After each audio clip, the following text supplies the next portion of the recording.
আমাদের হেফাজতের আলেমদের মতো গোমরা। সেই 13 সালের 5 মে যে বিশাল আন্দোলন হয়েছে আমাদের কওমি ঘরানার, আজকে ওই সময়ের 5 জন শহীদের নামও আমরা জানি না।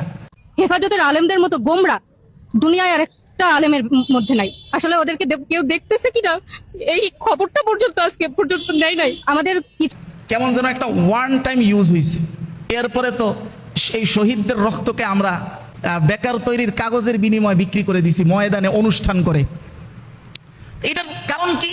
কারণ একটাই, দৃঢ়তা নাই, ঐক্যবদ্ধতা নাই। তো প্লাস ঐক্যবদ্ধতা যখন শূন্য সমান সমান দৃঢ়তা থাকবে না, আর দৃঢ়তা যখন শূন্য সমান সমান ষড়যন্ত্রে পা দেওয়া অনিবার্য।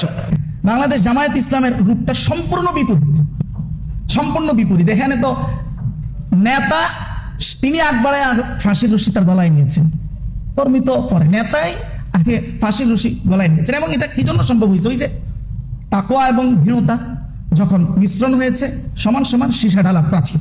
আর এটা এতই শক্তিশালী যে জালেমের ফাঁসির রশিও এই প্রাচীরের একটা ইটকেও ঝরে পড়ার জন্য এই ফাঁসির রশিও কোনো কার্যকর ভূমিকা পালন করতে পারে নাই। আল্লাহু আকবার। সূরা আলে ইমরানের 120 নম্বর আয়াতের বর্ণনা আল্লাহ বলেন, ওয়া ইন তাসবিরু ওয়া তাত্তাকু লা ইয়াদুররুকুম কাইদুহুম শাইআ।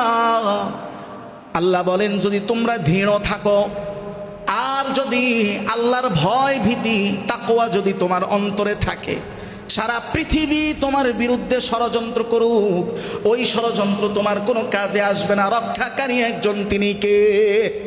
তবে দৃঢ়তা থাকতে হবে। আর দৃঢ়তা কখনো ঐক্যবদ্ধতা ছাড়া আসে না, ঐক্যবদ্ধতা ছাড়া আসে না।